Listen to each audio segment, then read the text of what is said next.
Okay. I don't say that. That's the problem, I guess. Father in heaven, just thank you again for another beautiful week, for being with us and guiding us and blessing us. We ask you to have your hand on those of us that are sick or injured. And Father, not just the healing, but the comfort for those around them. Thank you so much for this time and just for you in such high esteem. Amen. Amen. Just real quick, for those that are online, Marcia this week suffered a stroke down in Medford. She's in the hospital, and they just removed the breathing tube this morning. And so the next step of progress is to get her swallowing correctly. So if you would all join us in praying for Marcia and Bart, that would be greatly appreciated.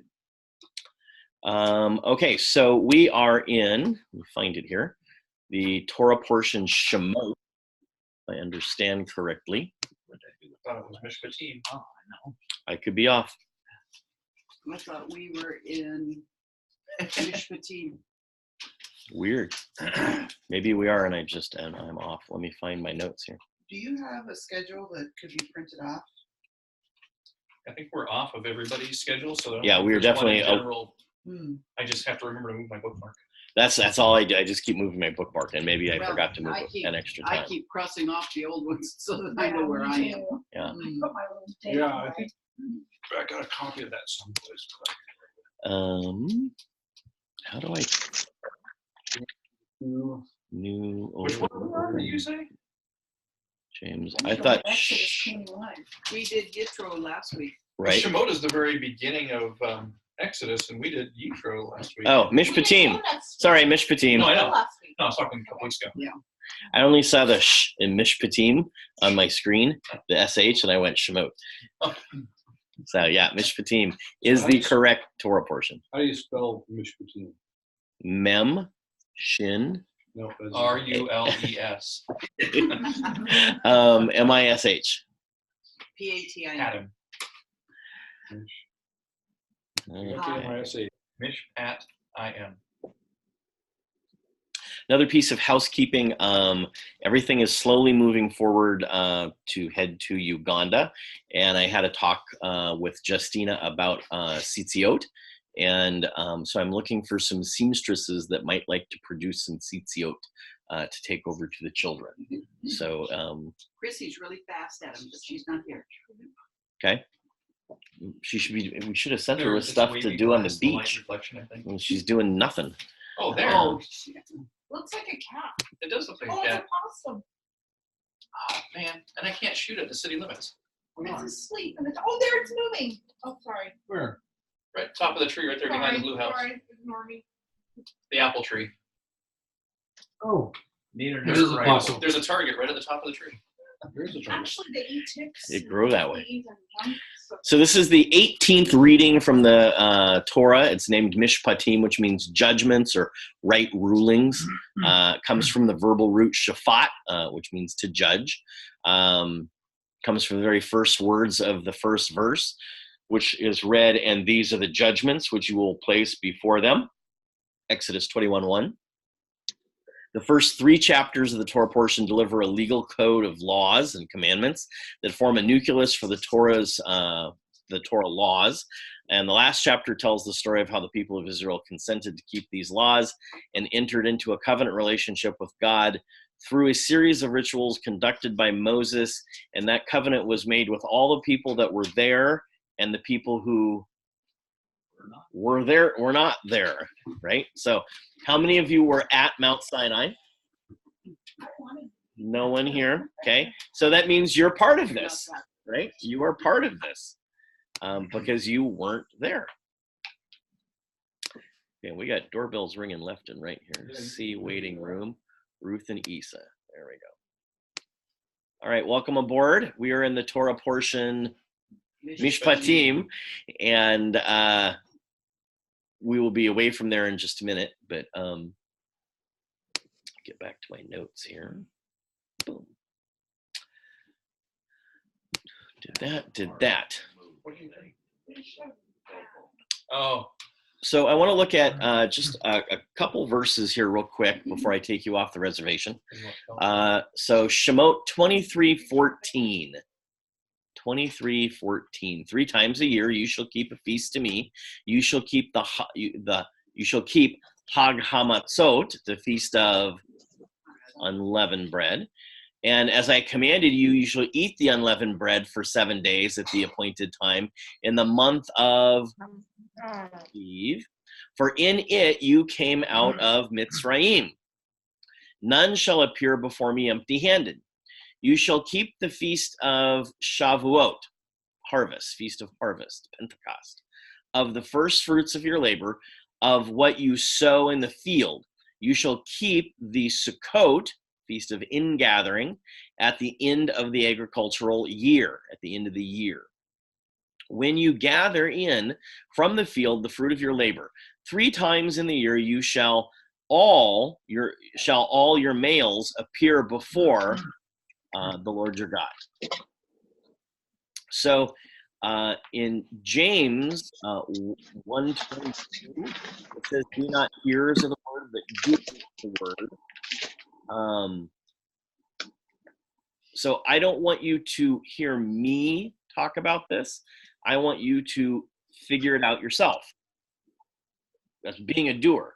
You're taking the responsibility, right? Okay. I had a karate instructor. He was the most senior black belt in the Western Hemisphere. And every time we go to Las Vegas or wherever I go and see him, he would always sit down at the end and he'd say, "You guys should ask me questions because I'm not going to be here forever." And then one time we went to a seminar, he wasn't there anymore. We couldn't ask any more questions. But he was with the guy who started all of this in Okinawa back in the day, right? And so he had this wealth of knowledge and experience, and then it was gone, right? So the point is, we're supposed to grow up and become the disciples, and we make it our own. We don't necessarily have to have someone around us teaching us every day, how to do these things, right? There's a point when you should figure out, you'll know whether that snail is clean or unclean. Like you don't have to keep going back to mom and dad asking, is that one clean? Is that one clean? I've only asked for 47 years in a row. I know I haven't moved out of the house yet. I know I'm still a millennial. Is that clean? Okay. So we have to take ownership there. And, in our case, at some point in time, when we're standing before the Father, we don't get to say, "Well, Albert said," right? We take personal or "I didn't understand." Well, the whole point was you were supposed to understand, right? You were supposed to be the digger yourself. It's not that difficult. And he tells us it's not that. This is like, I deal with this in my business group all the time. Everybody keeps saying there's not enough time. I go, no, it's not enough. It's not that there's not enough time. There's a lack of, right. You're not prioritizing correctly. Okay. You always have time for what you do first. Yeah. Everybody on the planet has the same number of seconds every day in their day. The question is, what are you doing with them? Right. So, and God says, if you put the kingdom of God first, I will multiply those seconds for you that are left after, right? So every year we're kind of getting to this phase. So I want to just sow a little seed here for everybody. No one can ask me, when's Passover this year? You got to figure it out on your own. We have right? to know but Right now we're kind We're of always wrong anyway. prepping, So it doesn't matter, right? right? We're making our best guess right now, no, exactly. right? Yeah, have we ever got the Somebody right has to tell us when the beef barley is. Well, sure, yeah, oh yeah. But then we can count the number of days after that by ourselves. Yeah, and so once we, and again, for our congregation, because we use the sighted moon and the Aviv barley. So in that case, no one should be asking me when Passover is. What should you be asking? When's the new moon? When's the new year? Right? Okay. So the day you see me walking around with a little and a hat on, you'll know that's the new year, and you go, oh, I just count to 14 now, right? Not a hard thing. what happens is, again, it's becoming more and more evident to me, the more the calendar becomes the center of your life, the more the rest of Torah just happens around that. But the calendar is just essential to the Hebraic life.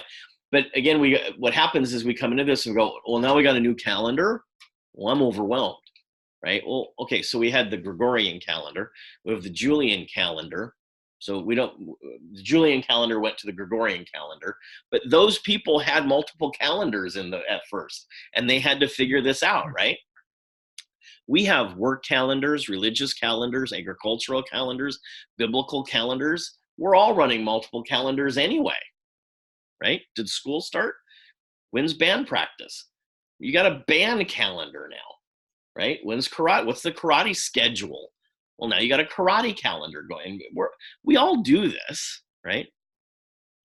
But then the worst of all things happens. You see someone post on Facebook. I've never seen that. Okay, except for you and you guys. So what happens then, though, is they go, oh, wait, so Passover's on this date. Well, how did you? Or is it, right? Well, then I get two posts. One says it's this date. One says it's this date. I'm the one who has to figure it out, not Albert, you, right? We are the ones who have to dig into scripture. Yeah, I'm going to listen to you guys. So, but every modern culture has had several business calendars, agricultural calendars. Ben Franklin wrote a whole almanac about this. And he worked on the Gregorian calendar, right? So how do we know when it's a new year? Aviv barley and a new moon. So yeah, so we use the Aviv barley and the new moon. So that means you have to be doing what? Paying attention to the moon. You should be looking for new moons every month. That's going to be your clue. Every month, I think everybody here goes outside every month. It doesn't do much good around here. Sometimes it's tougher, right? Okay. So, but you go out and you look at the sky and you see if there's a new moon. And what is this? Or you pull up your Skywatch app. There are other ways of doing this, right? Why can't he get in that one? Where did it go? Give me a second here. I don't know why. Oh, wait. Okay. He's on. Now, where'd my notes go? Boom. So here's the thing you want to get into your head. So when you come out of chaos, you have to create structure, right? So there are, what this verse gave us here, there are 3 feasts, right? That are pilgrimage feasts. That means someone has responsibility to go there and participate in this. So what are the 3 feasts that are pilgrimage feasts?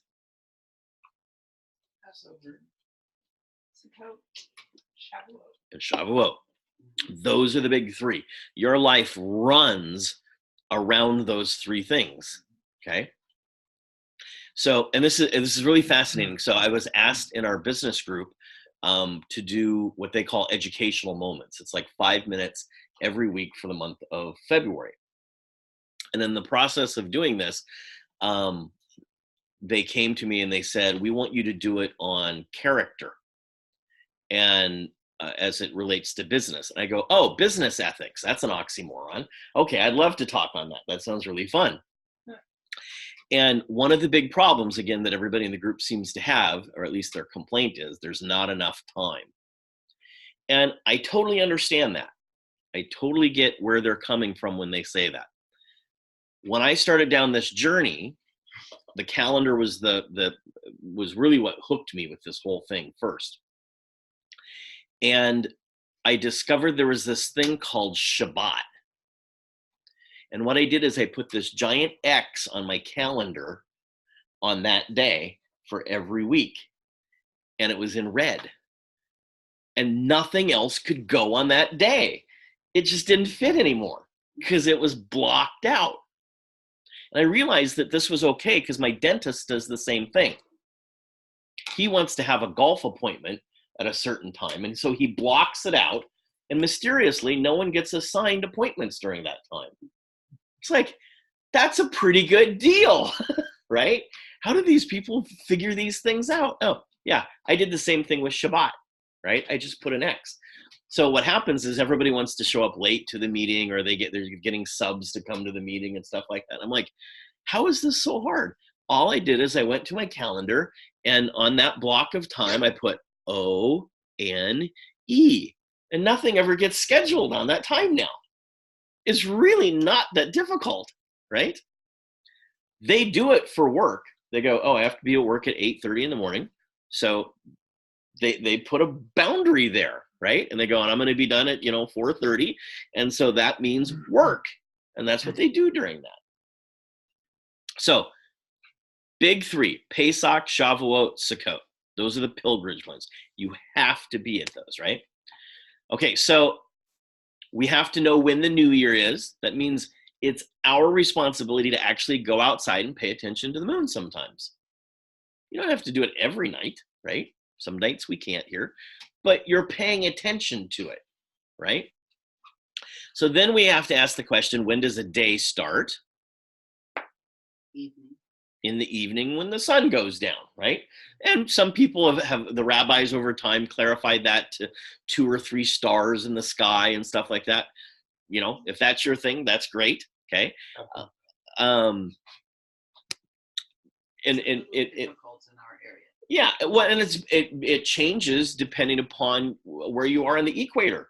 If you're in Alaska, I don't know that that's going to work very well. You'd be Shabbating every day for 3 months, 6 months, right?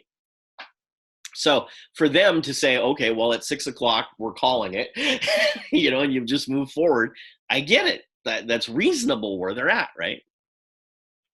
Okay, so what's the first month of the year called? Aviv. 120. Pam, what's it called? I mean, Good. Okay. So in the New Testament, you'll see it called Nisan. Okay. It's the same thing. It's just that when they went to Babylon and then they came back, they kept Babylon names. And so in Babylon, they called it Nisanu. Okay. And when they came back, they just kept calling it Nisan. Okay. As well as Tishrei. It was Tishreinu in Babylon. When they came back, the 7th month became Tishrei. Okay, they've just adopted that name. I want to go to Turkey and look at Mount Ararat, right?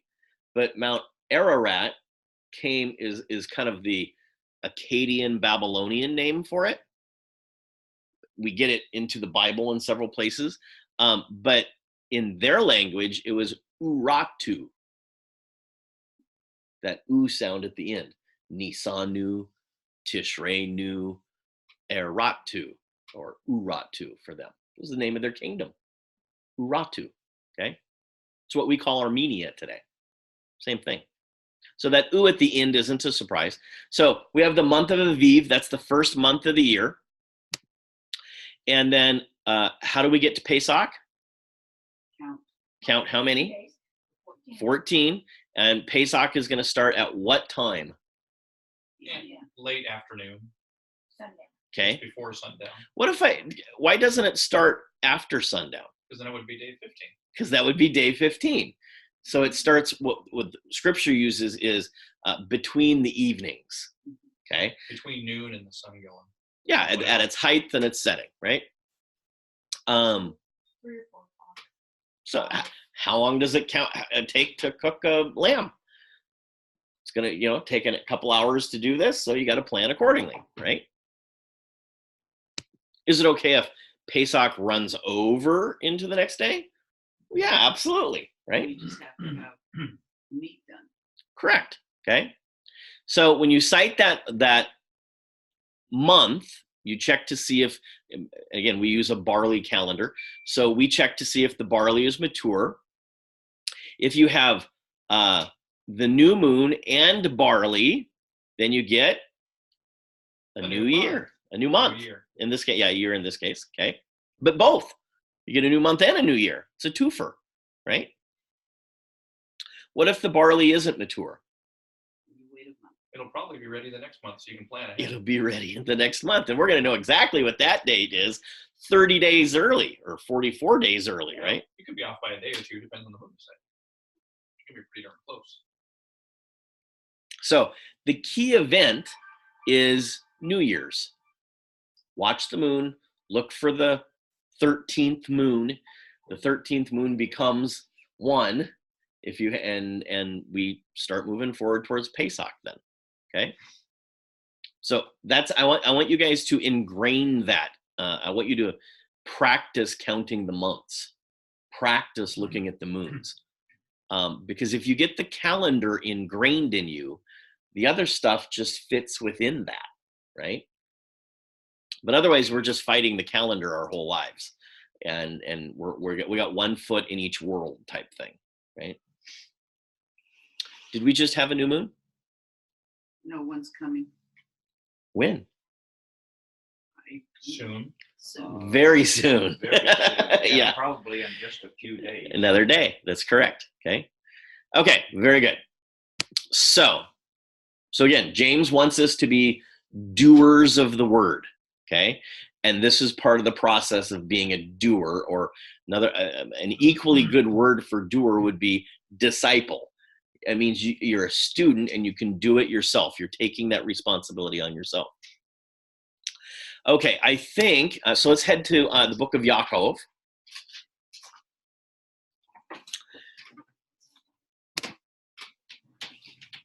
I'm pretty sure we left off at 15, so we're ready for 16. Does that sound about right? I think you will really enjoy this lesson. first chapter, verse 15. First chapter, I think 16 is where we're at. Well, I think, oh, wait, no, it says review. We're reviewing 16 and 17 and moving forward to 18. Yeah. Okay, so he said, do not be deceived or led astray, my beloved brothers. Astray from what? Your proper beliefs. Oh, But beliefs is what in a Hebrew perspective? Torah. Torah. It's your actions, okay? It's the Torah, right? So in other words, y'all are following Torah here. Do not be deceived and led astray from Torah, okay? He's been talking about the uniqueness of sin and trials in the beginning of the chapters, right? Count it all joy, brothers, when you encounter various trials, right? Every good gift and every perfect gift is from above, coming down from the Father of lights, with whom there is no variation or shadow due to change. So what's the good gift? Every good thing and every perfect gift. Okay, so I would agree it was Torah. Torah is a gift he's given us. Good. What else? Life and breath and everything. Sunshine. Everything. Does that include trials? Yes, it would, wouldn't it? Okay. But see, again, we typically don't think of trials as good things. Like, oh, crap, this is happening again. Okay. So again, his premise is count it all joy, brothers, when you encounter various trials. You have to treat the trial like a gift. Okay. This is God's in charge. He has allowed this into my life. He completely trusts me as a disciple to deal appropriately with this situation in a fashion that would honor him and Yeshua. Shouldn't be a problem. Let's move forward. Let's deal with it, right? Be proactive.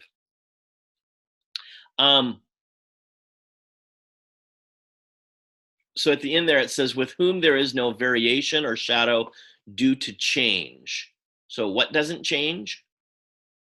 Yah's character. Yah doesn't change, right? Yeah.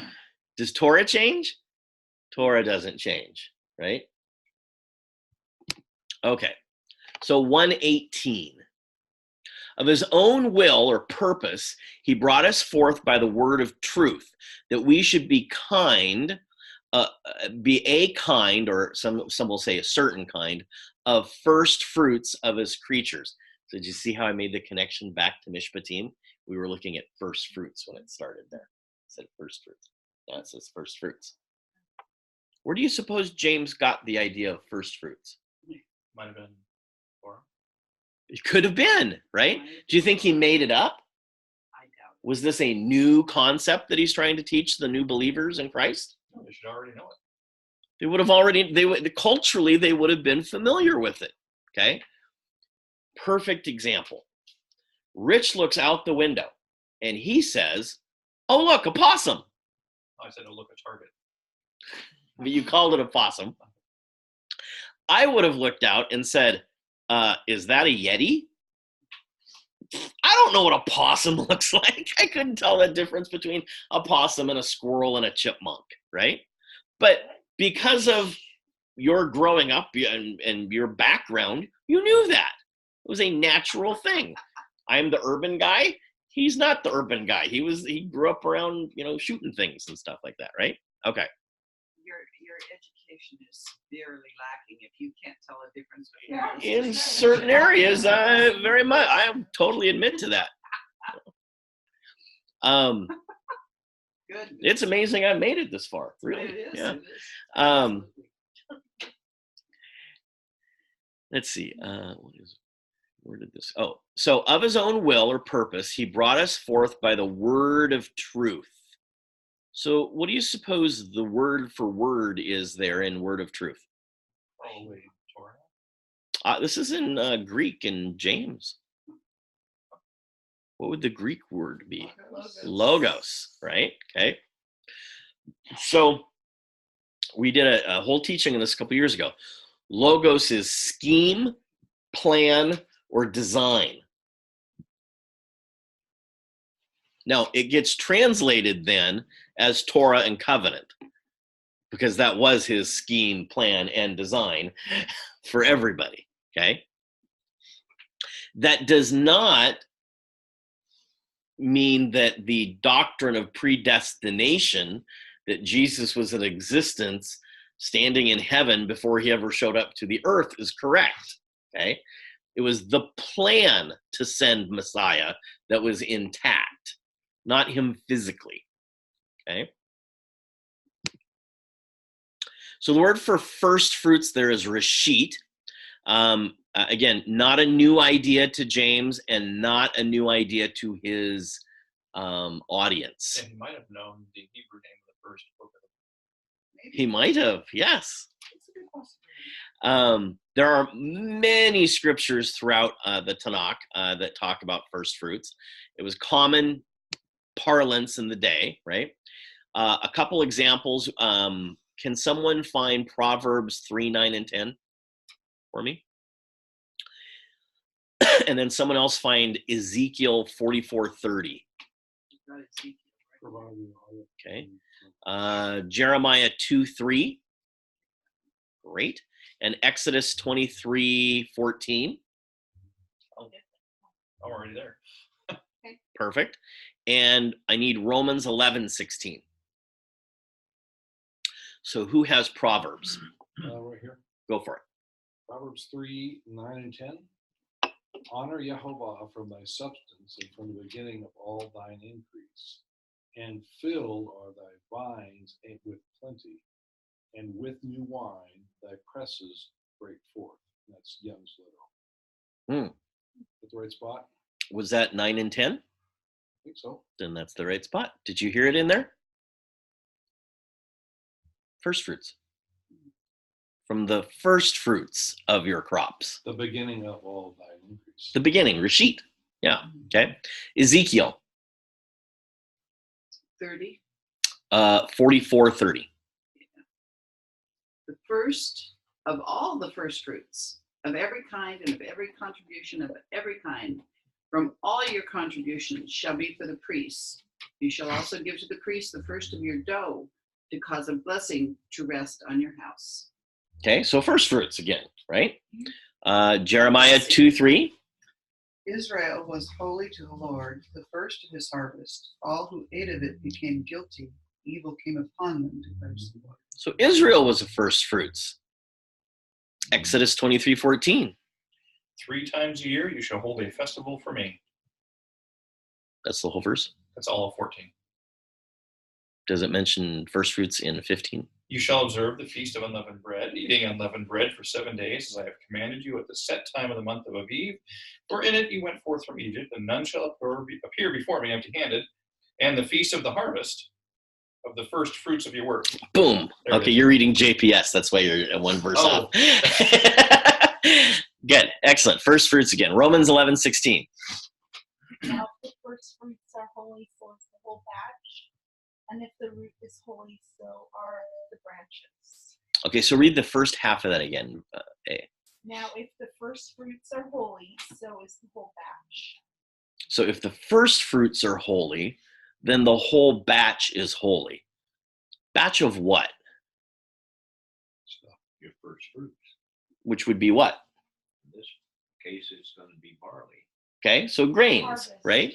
Yeah, whatever fruits or grains or veggies or whatever it is you're collecting, the first of it is holy unto God. And what does that do to the rest of it? It makes it holy, right? Now there's a principle. See, this is really interesting. You're gonna love this. Okay, put that in reverse. There's a parable that we're told in the New Testament that's kind of used in almost a negative way. Leaven in the lump. Leaven in the lump, right? You put a little bit of leaven in it, and the whole thing becomes leavened. So yeah, so we understand leaven is teaching, right? Okay, so we put good teaching in, then the whole thing becomes well taught, right? It grows and expands through the whole lump. So the idea of first fruits is the same thing, that when you take that first fruit and you offer it to God, the whole thing, the rest of your harvest becomes holy. It's set apart. See, I always just kind of went, oh, I got my first fruits. Okay, so I give that to God and we're done. It's a transaction. I've given it to God and now I do whatever with the rest. Yes, but realize the rest is holy. So what is the rest set apart to or from? Good question. Let's see if we can answer that. Okay.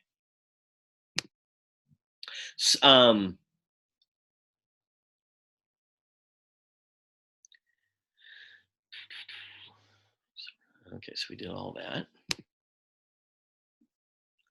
Okay, so verse 18, of his own will he purposed, he brought forth the word of the truth, that we should be a kind, or a certain kind, some will use, of first fruits of his creatures.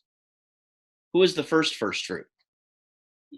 Yeshua. We learned about that from Paul in Corinthians, right? He's the first fruits, okay? And that's in Corintianum Aleph 15:20. But in fact, Mashiach has been raised from the dead, the first fruits of those who have fallen asleep. And again, sleep just means that you've died. It was their euphemism for dying and stuff like that, or metaphor. Okay, so Yesu. Because Yeshua is sanctified, what happens to the rest of the kingdom? Also sanctified. It becomes sanctified. Okay? So he is righteous. He has the ability through that process to now make the kingdom righteous.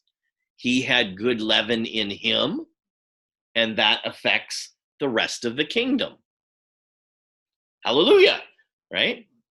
So Yaakov is taking this principle of first fruits and applying it to the congregations that he's writing to. He's saying that Yeshua is the first fruits, and he has sanctified you. The person who domesticates his desire for Yah's purposes in his life causes the rest of the assembly to be sanctified before God. The first fruits becomes the model that everyone participates through, but also it has an automatic spiritual effect on the rest. in Yaakov's audience that he's writing to, if you're reading that letter sitting in the audience, who's the first fruit?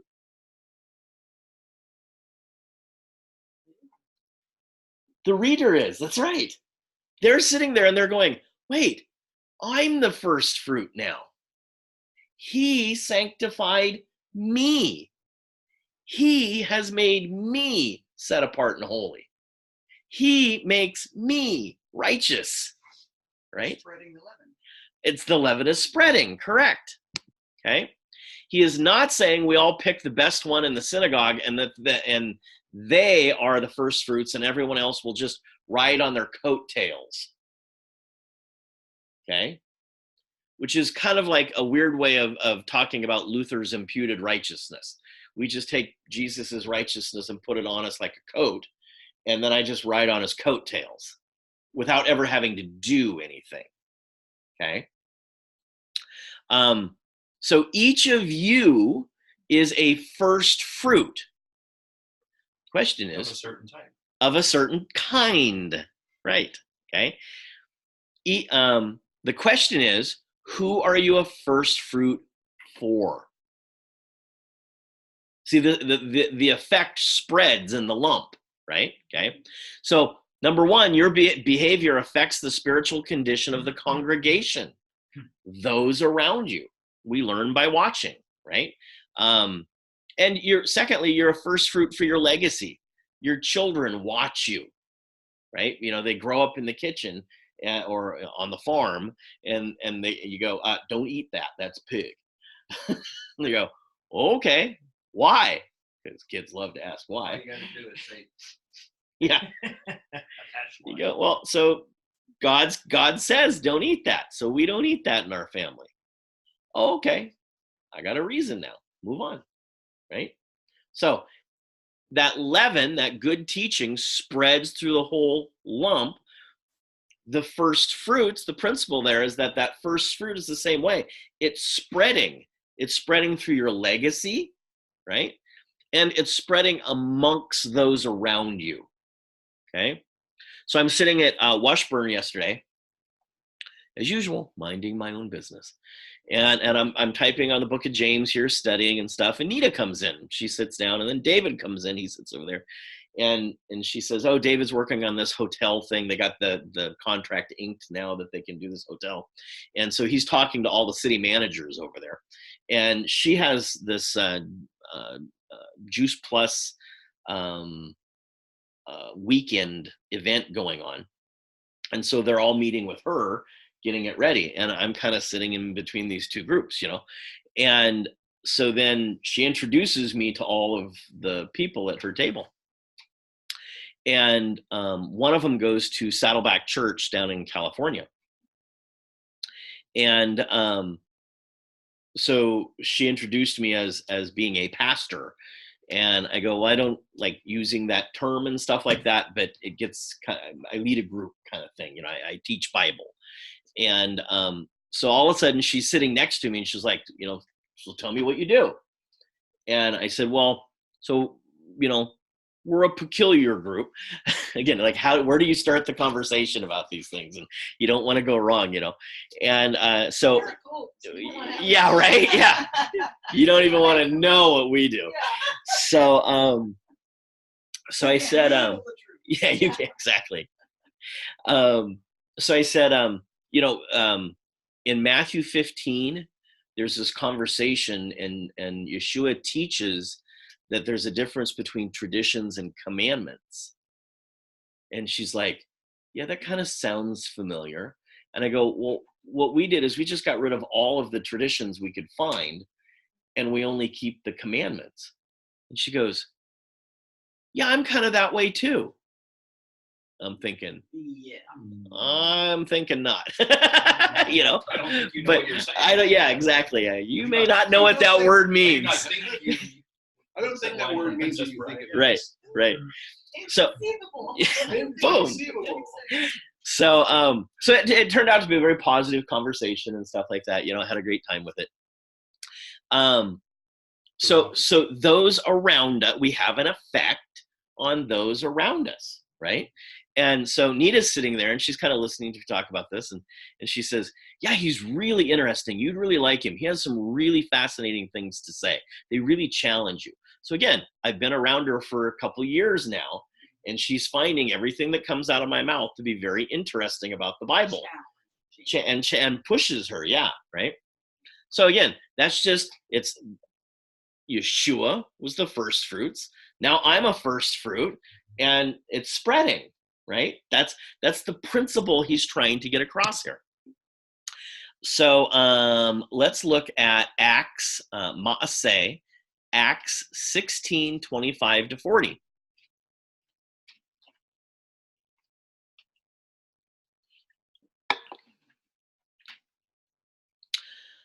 About midnight, Saul and Silas were praying and singing hymns to God. Is that what you guys usually do at midnight?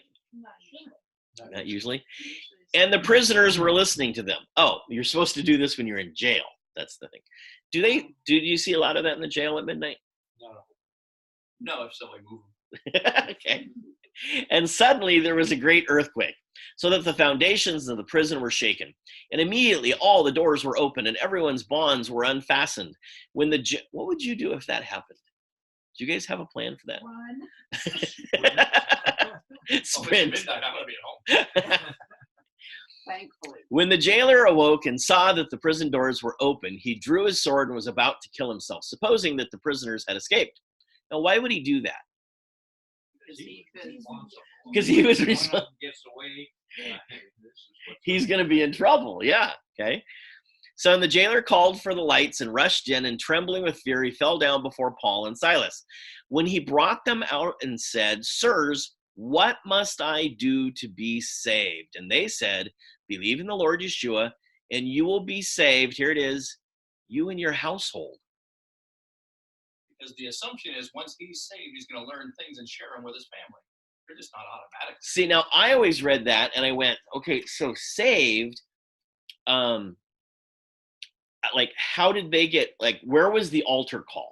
Yeah. I want to know where the altar call happened. Right. And if you do this, how is it that my uncle who lives with us is suddenly okay? Poof. He's still killing people. Oh, it was magic, right? Yeah. Now, what about the personal savior? Right. Where did all this go? Right. So, and we talked about this maybe about a year ago, that righteousness has two definitions in Scripture. One is, salvation has kind of two things. One is there's a saving effect, but it also has a sense of righteousness to it. Okay. And that's what's going on here. So Yeshua is righteous. He's the first fruit. He makes me a first fruit. I'm righteous because I'm doing what he's doing. And then those around me become righteous because they start doing what I'm doing, right? Like leaven. It's like leaven. Like I never saw this before. And once you see the principle, it just makes total sense. And they spoke the word of the Lord to him and to all who were in his house. So how did it happen? They shared the word, right? How did they get from the jail to this guy's house? I'm assuming they walked, No, but they could have taken a The taxi. jail may have been his Uber. house. Uber. The jail may have been his house. it may have been. Yeah. Yeah, it's very possible. Very Because- likely, actually. Because That, this is just kind of weird the way it reads, because And he and his whole household, first you're in the jail. Of course, my jail is kind of like where Rich goes downtown, and if it's next to his house or in his house, if he lives there. well, So that would this would make be a really difference. fascinating. So household there. Beit in Hebrew could be a house, but it could be a schoolhouse. It could be a jailhouse. It could be a temple. It's the same thing. well, and, It's just a and- building. What if And it's in the- everyone that's in the jail is getting? But see, I don't know. I'm not sure that in the first century that a jail was a government function.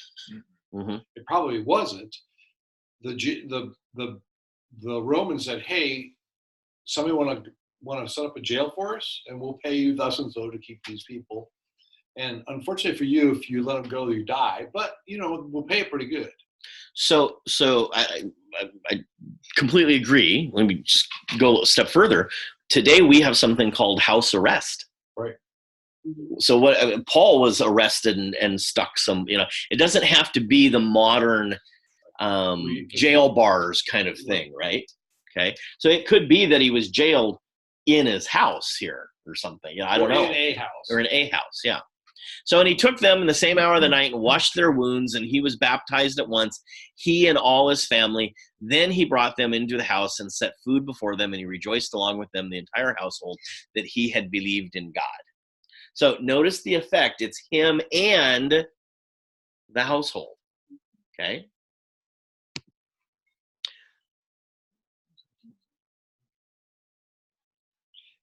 And the other thing is just kind of a curiosity is how many people were in that jail at that time? Because he assumed that they had all escaped, but was it really just Paul and Silas that were the only guys in that jail? Mm-hmm. I mean, it could have been that. Sure. It doesn't actually say. There's no way of telling. But yeah, because the next sentence says, when day came, the chief magistrates sent their policemen saying, release those men. Right. Was that everyone in the house or just Paul and Silas? Good question. See, this book leaves out more than it tells you sometimes. But it gives us really important principles, right? Okay, so here's, to me, where this becomes a massive comfort as part of all of our stories, okay? So we take that principle. So the jailer is the first fruits, and that brings in the rest of the family, okay? So if you are a believer and your wife doesn't believe, what does that mean? You're unequally yoked. Not necessarily. Again, that's what I grew up with. I understand. She could be a non-believer still doing the things the house does, because if you're not going to eat pork, you're probably not going to buy it and bring it in. So she's obeying, just not necessarily making the choice to. You've now sanctified her. You are the covering for that. Okay? So this... Where does it say, is it Isaiah that says that your children are sanctified because you are? This is the principle of first fruits. Absolutely. Okay? So remember that Yaakov is writing this as a binding halacha over the community of believers. He's writing this to all of the empire, right? He's in Jerusalem. He's the bishop of Jerusalem. He's writing as the head of the church, okay? He's doing it through, remember we talked about, he's approaching it as a servant through humility. And the reason he's approaching it with humility is because he's Yeshua's brother and he is the bishop. And he could tell everybody, do this. But instead, he comes in humility. He's doing it. I'm already doing this. I want you to do this too. If we get these things right, we're all going to be on the same page. Okay? Now, it creates lots of questions. Okay? Again, like, what if you have a rebellious child then? Is he sanctified? Okay. And Shaul addresses this. Okay. He says that women who are part of the Messianic community, whose husbands are not, that her participation in the community provides the covering for the husband and the children. So they are welcome to come into community, not on the basis of their own belief, but on the basis of ours. That's amazing. That's really good news. That is gracious beyond belief. Interesting. Isn't that great? That's really fascinating to me. And so let's go to Korintheim Aleph, chapter 7, verse 10. And read what Paul has to say. Because again, they're all pulling on this idea of first fruits. If we understand this principle of first fruits and then apply it as ethics in the community, this is what we get. Okay? Corinthians what? 7 verse 10 is where we're going to pick up. To the married, I give this charge, not I, but the Lord. The wife should not separate from her husband, but if she does, she should remain unmarried or else be reconciled to her husband, and the husband should not divorce his wife. To the rest, I say, I, not the Lord, that if any brother, so if he's saying not I, what does he mean? It's not his own opinion. This isn't my opinion. This is Torah. I'm teaching you Torah, okay? That if any brother has a wife who is an unbeliever and she consents to live with him, he should not divorce her. If any woman has a husband who is an unbeliever and he consents to live with her, she should not divorce him. So it's either one. It's not just the man. This isn't Southern Baptist theology, okay? We got rid of that in Genesis chapter 2 and 3, okay? So if either one is first fruits, they act as a covering for the other and the children. For the unbelieving husband is made holy because of his wife. Wow, that's some serious power. And the unbelieving wife is made holy because of her husband. Otherwise, your children would be unclean, but as it is, they are holy.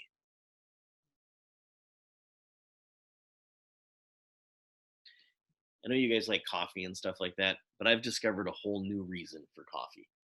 I have to go down to Washburn and ponder this stuff all day long. Just like, I need a cup of coffee now. It's like, wow, what is he saying when you start digging it? And again, I've never read this section of, I read this about like divorce. I'm looking at just like from a divorce thing, not from a holy, like, how did it make it holy? I don't understand how it made it holy. It's first fruits. It's the principle of the leaven spreading. That first fruit sanctifies the lump. Okay? But if the unbelieving partner separates, let it be so. In such cases, the brother or sister is not enslaved. God has called you to peace. For how do you know, wife, whether you will save your husband? Or how do you know, husband, whether you will save your wife? Again, it's the jailer was saved and his household, right? Only let each person lead the life that the Lord has assigned to him and to which God has called him. This is my rule in all the churches. Again, Paul speaking with halakhic authority. He's saying, this is how we interpret this for the kingdom. Period. But if Paul's talking, is Paul talking to Gentiles or is he talking to Jewish exiles? It's probably a mixed congregation. Most of the they were meeting in synagogues, most likely, right? Because but mostly Gentiles. what they're talking about as unbelief, not believing in Torah, but not believing that Yeshua is Messiah. Probably. Because that was the issue. It wasn't that they weren't walking Torah unless they were truly someone of the nations that didn't know anything about Torah, but that Yeshua was Messiah. And that was probably the major issue back then because everybody else was walking Torah. Okay, so if the issue is Messiah, what these James and Paul, because they're both in agreement. Right. Okay. What James and Paul are saying is you've got to get the first fruits thing right. If you realize that Messiah is the first fruits, then everything else takes care of itself then, right? I think that's really possible. That is the core struggle going on here. Yeah. Now, in addition to that, keep in mind that all of these synagogues throughout Asia Minor and Rome and stuff like that, these are filled with Gentiles who are, generally speaking, starting to take over. Okay, they're being overwhelmed by the whole thing, right? And there are huge cultural influences pushing against this, both Gentile and also rabbinic. Right. Okay, so in the midst of all of that, I think what these guys are doing in an apostolic sense is they're saying, we need to cut to what's important here. It's not that all in Torah isn't important, but like James says, they say, okay, you got these three things. Do these three things. Start there, listen to the guy in the front afterwards, right? And go ask him questions, right? Show up to synagogue and just listen, and you'll start picking the up. But you got to start somewhere, right? And I think what they're doing is that both of them are bringing up this idea of first fruits. Right. It is kind of the underlying principle you need to figure out about this whole thing. Okay. And what I started out with is the idea of first fruits. I went to the feast. We have to figure out the calendar. Like, we don't even know, the church today doesn't even know or understand anything about the calendar, right? So that becomes this huge issue. It was really funny because this lady at Washburn, she says, "Oh, so you're a Seventh-day Adventist?" Okay. Not really, but I agree With a lot of their with a lot of what they did. They just stopped too soon. Oh. Well, that didn't fit her box all of a sudden. It's like, okay, we'll back out a little bit and just have some more conversation here for, and we planted the seed, we move on. Well, they have Right. theology that's Sure. Yeah. Okay. So, Shaul here. So as a congregation, we believe that we do not get rid of Shaul. No. Many have gotten rid of Shaul.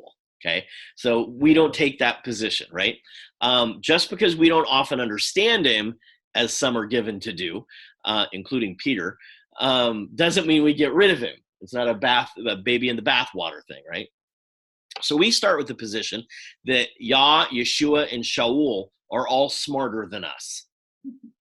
And there's something we're missing in the conversation, right? So we, just like James, we have to come to the text with humility, right? That's actually one of the things I really like about Pastor Gary is he dies right in the middle of Paul, and just blows up all the false understandings. Mhm. Just dynamite left and right, just blows it up. So Shaul is basing his halacha, not that, Gary, on his understanding of first fruits. Again, first fruits. It's like a first principle. You got to get this one right. Okay, so we're not talking salvation. We're talking about entry into the community of worship. That makes sense? There's a difference, okay? So we're not talking altar call, okay? He hasn't saved us from eternal damnation, okay?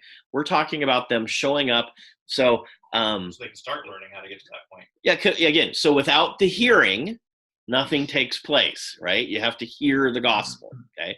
So where would that naturally take place? At the synagogue, okay? So the church today takes the position that if you're not a believer, you don't get to take, communion and things like this, right? And from the Catholics, and it was the Protestants, and all these different things. Shaul says that the woman whose husband or children do not believe has belief to cover those other family members. So in other words, don't ban them from the community. You're going to split your families apart. That never happens. Well, that never happens. Yeah. Right. Okay. So bring them in so that they watch us. They see that we are his disciples and possibly come to belief. Maybe your household will get saved. Right.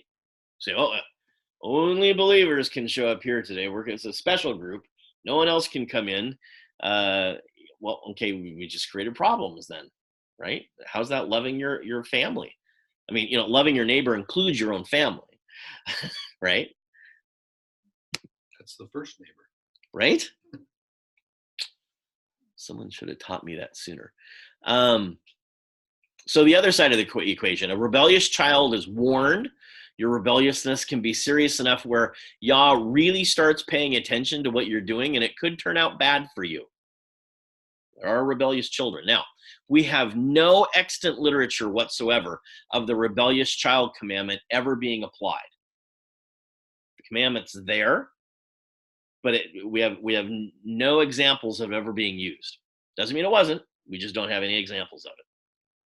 So it's there to point out to children how serious rebellion is, and to point out to the parents how important obedience is.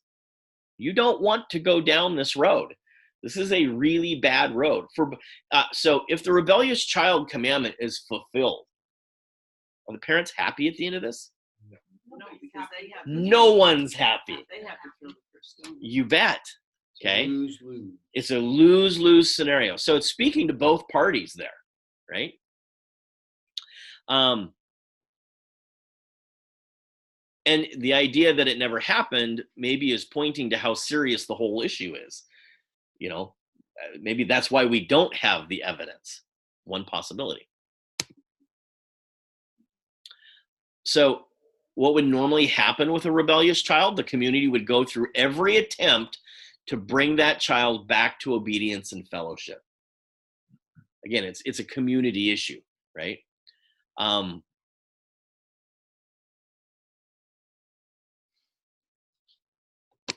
let's go to verse 19 of James, of Yaakov. Know this, my beloved brothers. Let every person be quick to hear, slow to speak, and slow to anger.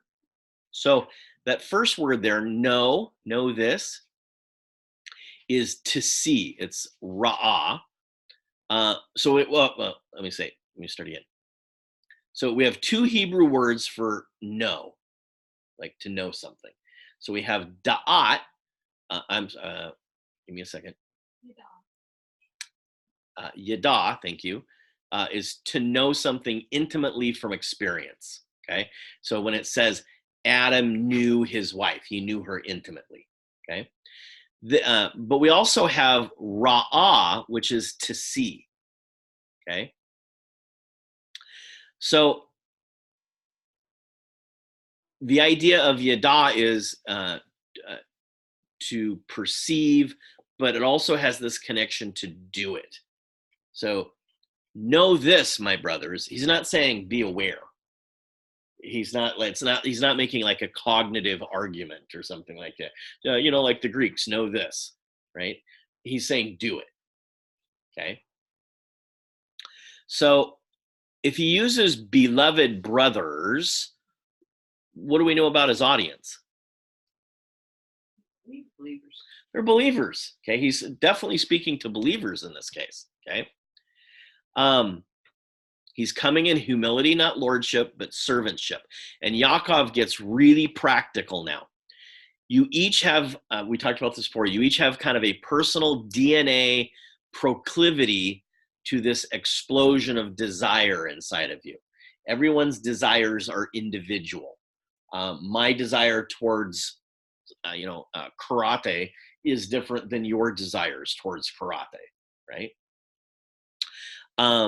And he doesn't want us to be fooled by which way your desires are taking you, okay?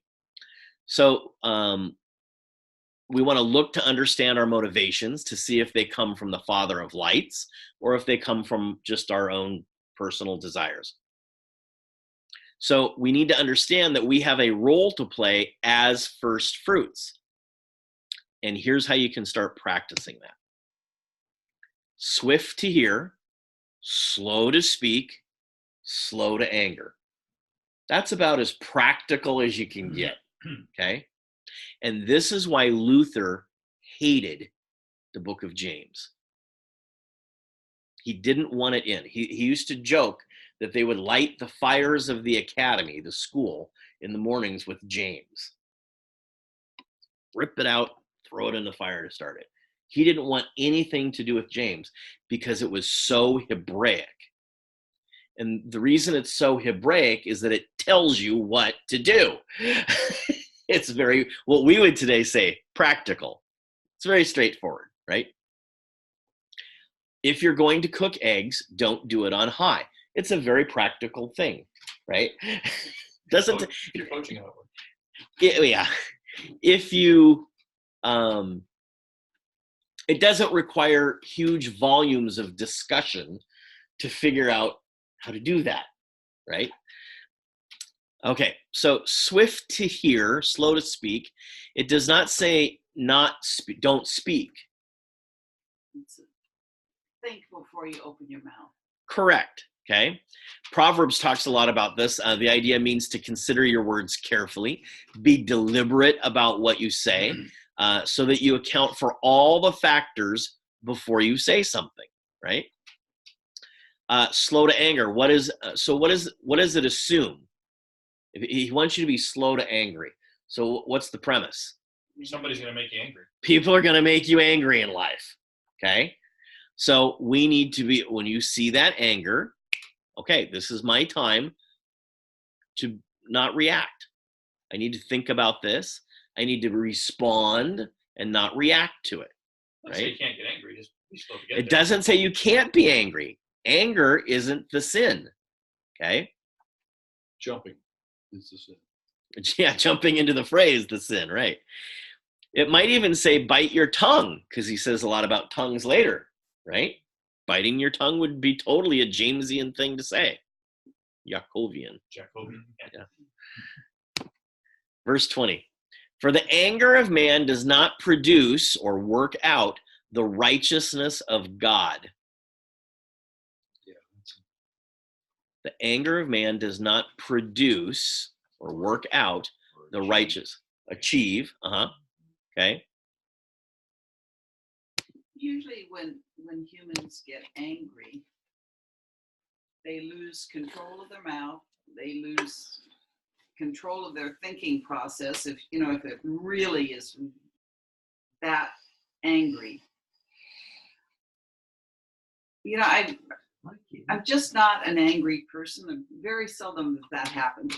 Once I was in charge of a place where I was working, and I was given specific directions to handle the money, and they came back. The owners went on vacation, and the lady sat down, wrote out this huge check, and she had wanted me to be very careful so that they would have money for this other thing, and she wrote it to something else.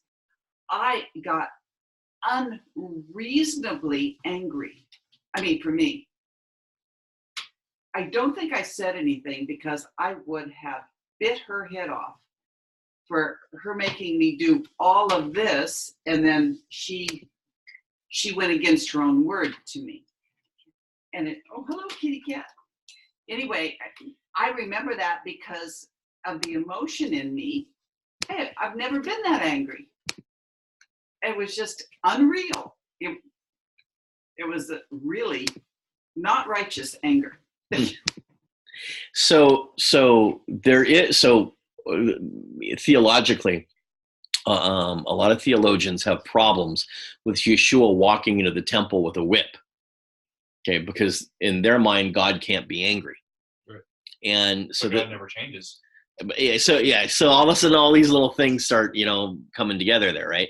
So this anger thing in the Greek there is the word orge, and we talked about how this desires inside of us that they explode, and anger is the easiest one to understand of that. When we get angry, it just explodes out of you, right? So I just copied out Blue Letter Bible here. It says properly desire as a reaching forth or excitement of the mind. By analogy, violent passion, ire, or justifiable abhorrence. By implication, punishment, anger, indignation, vengeance, and wrath. So an explosion like epithumia we discussed last week. In the New Testament, it is oriented towards revenge or punishment, not just boiling over like epithumia. So epithumia was like the pot on the stove, and it boils over. You can't contain it. The teapot has to let out the steam, right? So unless Yah empowers human beings to exercise punishment on his behalf, punishment is evil. So do we ever have punishment on Yah's behalf happen in the Tanakh? Mm-hmm. I think like Amalekites comes to mind. There were lots of times where he used God's people to punish other groups of people, right? Sometimes their own people. True. Okay. So the example, Yah empowers humans with power to exercise capital punishment under certain circumstances. No sin in that, because Yah directed it under specific circumstances. So if if someone's caught in adultery, that would be a capital punishment, right? Okay. Do I just get to run around capital punishing people left and right? No, it had to be under that circumstance, right? You go, well, Brian stole my cat, capital punishment. No, it's only under certain circumstances that God allows us that role of punishment, right? And if you did that outside of those circumstances, which is what the Parashim did to Yeshua, right? Then it would be sin if you do it outside of those circumstances. Yaakov is talking about when you decide that the person deserves X, Y, and Z. The wrath of God does not work itself out in righteousness then. You don't get to be the avenger for every little detail in life, right? In verse 20, the wrath of man does not work out the righteousness of Elohim. Aside from punishment from God, everything else would be evil. But does not Shaul tell us, be angry and not sin? We find that in Ephesians 4:26. Be angry and do not sin. Do not let the sun go down on your anger and give no opportunity to the devil. So be angry and do not sin. So that means Yeshua, when he cleansed the temple, he could have been angry, but didn't sin, right? In Paul's mind, there's no problem with this. It's only in modern theologians, systematic theology minds, that there's a problem there. All right, so reconciling this. James says, don't ever get angry. Paul says, be angry, but do not sin. Does Yah get angry? Oh, yeah. You bet. Does James really say not to get angry? It's slow to anger. That doesn't mean not to get angry. Right. So Yeshua in the, we talked about that.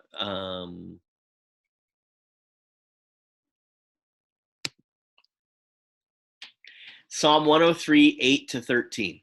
Yehovah is merciful and gracious, slow to anger and abounding in steadfast love. So if the Father is slow to anger, James is slow to anger, Paul is slow to anger, then there's nothing wrong with anger. No, just put your brain in gear before you put your mouth in motion. Or your fist. Yeah. Okay. So he going on Psalm 103. He will not always chide, nor will he keep his anger forever. He does not deal with us according to our sins, nor repay us according to our iniquities. For as high as the heavens are above the earth, so great is his steadfast love towards those who fear him. As far as the east is from the west, so far does he remove our transgressions from us. As a father shows compassion to his children, so Yehovah shows compassion to those who fear him. So I'm about 9 years old, 10 years old, something like that.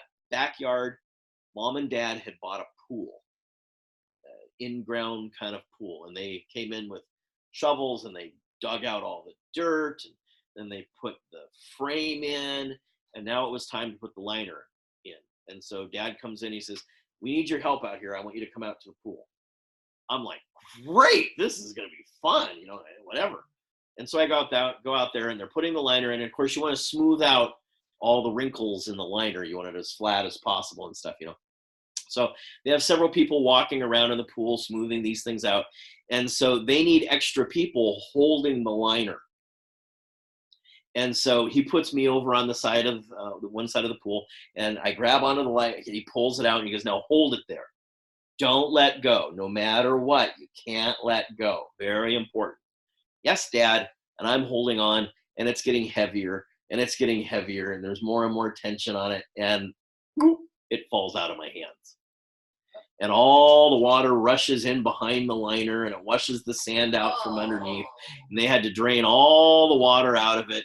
And there are a bunch of men. They were the workers for the company and stuff. And they're all running around cussing bloody murder. And I go running in the house, crying my head off that I've let Dad down. There were a lot of people angry at that moment, right? They weren't slow to anger. Mm-hmm. it just came pouring out, right? My dad comes in, sits on the bed next to me. You okay? Well, I'm really sorry that this happened. He says, it's going to be okay. You just have to do it again. And that's what they're paid here to do. Well, Right. they shouldn't have given that kind of job to. Probably shouldn't have given it to a little kid, right? Yeah. Absolutely. So again, I got to see both. I'm sure my dad was upset type thing, looking back on it and stuff like that, but he didn't let it come out. He controlled it. He held it in, went and raised his son, and went back to work, right? Everybody else didn't do that.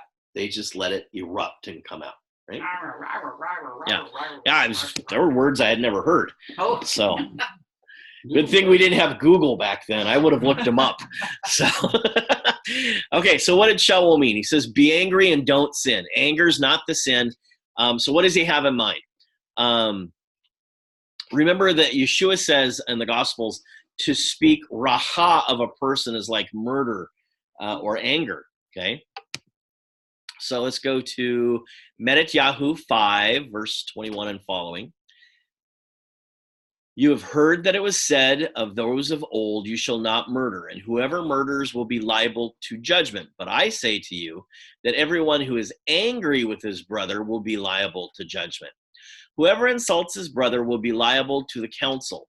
So there are two councils going on here.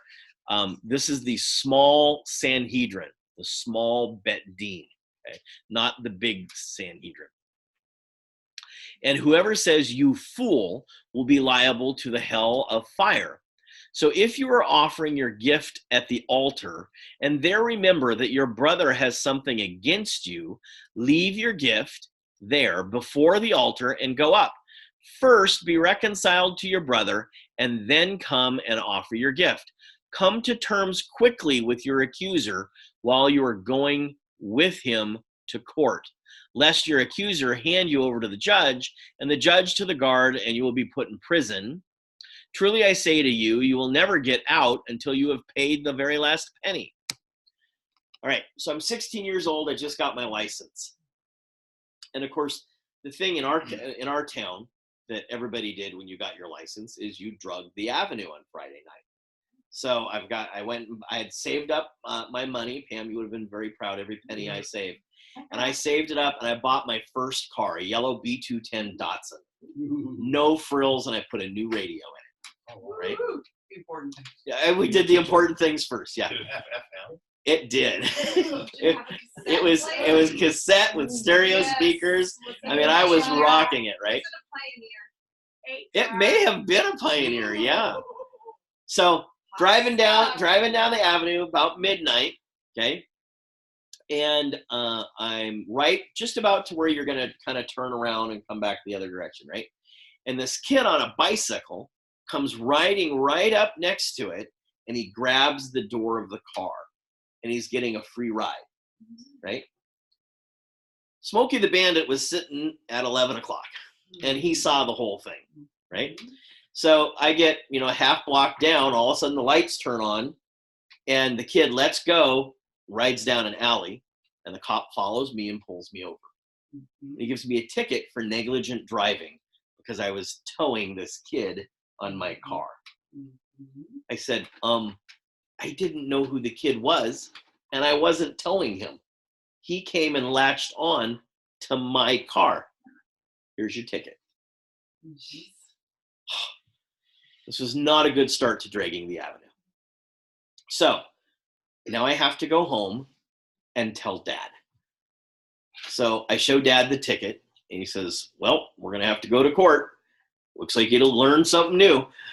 So we go down to court, and we walk in, and I must have been like right at the last, second to the last guy on the docket, right? So here comes this whole group of kids and their dads up in front of the judge. And they all have negligent driving tickets from the same night. This officer was on a holy terror, okay?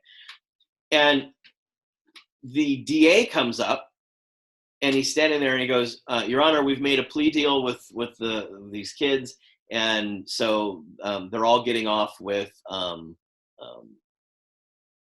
they're not going to have to pay the ticket, but probation. Thank you. Yes. And so then I come up, and all of a sudden, everybody's talking and stuff. And he says, well, the judge says, did this happen? Yes. Guilty. Boom. Like, I'm thinking, why did they all get off? Right. So now we're walking out, and the DA comes up and he goes, I wish you would have talked to me beforehand. I would have just lumped your son in with the other ones and gotten him off. Come to terms quickly with your accuser while you are going with him to court.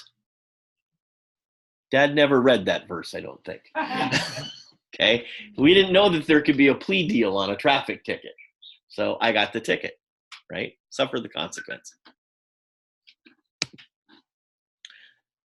So what do you do with all these feelings in you? Okay. Anger does affect you physically too. Blood pressure, pulse, stress, all that stuff. Could we ever pray, thank you, Lord, that you let me be angry with my daughter?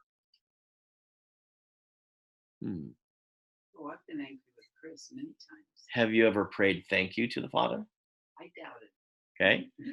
Sometimes our conscience often conflicts us over the very feelings that we have. The Bible doesn't tell us to have those emotions. David has lots of them. Right? We've talked about this a lot in the Psalms. He always starts prayer with emotion. Okay. And the point is what direction does the emotion take me? So we're not called to be yogis and lamas and Zen masters who demonstrate no emotion, and we're always under complete strict control, no matter what happens around us. Yeah, and so is Yeshua, right? You mean we're human? Oh, Yeah. not Vulcan? If the emotion takes me to punishment or revenge towards my daughter, then that is the wrong direction, right? If it takes me to a place where Yah needs to be involved in my anger that I feel, that's a good thing. Father, I'm angry right now about this. Be involved in my anger right now. Help me with my anger right now.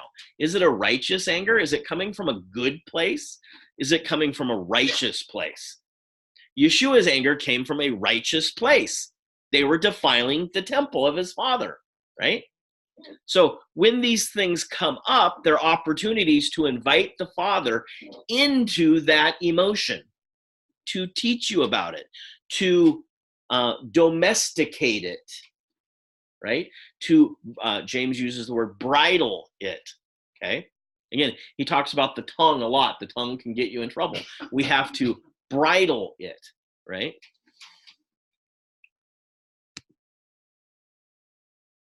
Melech David, enemies are all around him. He can't trust the people in his own court. The ex-king is trying to pursue him for like 10 years, trying to kill him. It's not a safe environment, right? And David complains about that a lot. You made me king. Why does this stuff happen to me? Isn't it all supposed to be, happy-go-lucky kind of thing here? And then you look at what he does with those emotions. He uses that emotion to push forward the kingdom of God. You, O Lord, I worship. You, Lord, I praise. You, Lord, I trust. He makes Yah bigger than the feeling, right? You're bigger than my anger about this. You're bigger than my frustration. You're bigger than the problem I'm being confronted with. And he submits those feelings to the Father. The emotions become the vehicles by which he approaches God. So you're walking through your day, and you hit your thumb with a hammer, whoop, great time to talk to God. And it's not with God damn it first.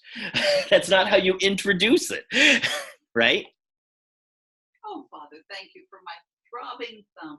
Count it all joy, brothers, when you encounter various trials, right? Because what happens when you do that is you have a bunch of emotion. Or pain. I think they're attached, right? Yeah. So consider your own master who's hanging on the cross, getting nails driven through him. He's been there. Book. Didn't cry out, right? Spirit in the side. Didn't cry out. It's controllable. Our tongues are completely controllable in these situations. Not looking forward to it. I'm not playing, danger here with the hammer. Like you watch these videos with kids with their fingers apart and they're like stabbing knives in between their fingers, You're like, something's going to go wrong. You guys are not smart enough to figure this out, but something bad's going to happen eventually. Judah this week, he's at work at Toxic, and he's out moving some picnic tables outside to open up. And he hears this scream, and he goes running inside, and the chef filleted his finger. And so he ruined some chicken. Yeah, right. Wow. So luckily they didn't put it in the sauce. So Judah gets in there, and the manager's there, and they've got it wrapped up, and they're like, are you doing okay? And he's like, yeah, I'm fine. And the guy faints. And he hits the counter on the way down. Oh, Wham! Right? Head first. So now he's down on the ground unconscious, right? And they had to take him into the emergency room because he had a concussion, all these things and stuff, right? Now they're out of shit. Trials, yeah. Well, they couldn't open for several hours because they had to get because then the manager had to leave, and they had to get a new manager, and then they had to get the rest of the cooks and all this stuff. And Judah's just standing there waiting for everybody to come back. And there was a busload of 60 kids outside on some field trip wanting Toxic burgers. And he's just like, what do I do? Yeah.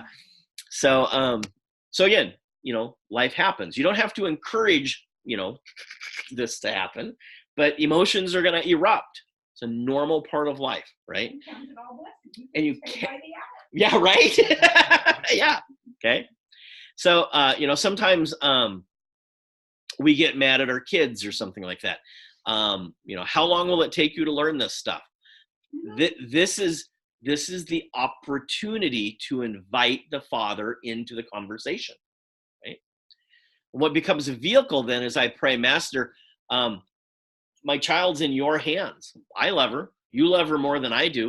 And I pray that your will be done in their life and that you would channel this anger somewhere else, right? Give them a way to channel this out. If I use the anger and let it run and do not domesticate it to Yah's will, then Yaakov would say it becomes a source of punishment or revenge. It'd be like, Judah should have learned this stuff. Lord, zap him. Be involved in his life so he'd figure this out, or something like that, right? So if I use the anger, so what if Yah wants me to feel, and how may I use it to serve him? How could you use your feelings to serve the Father?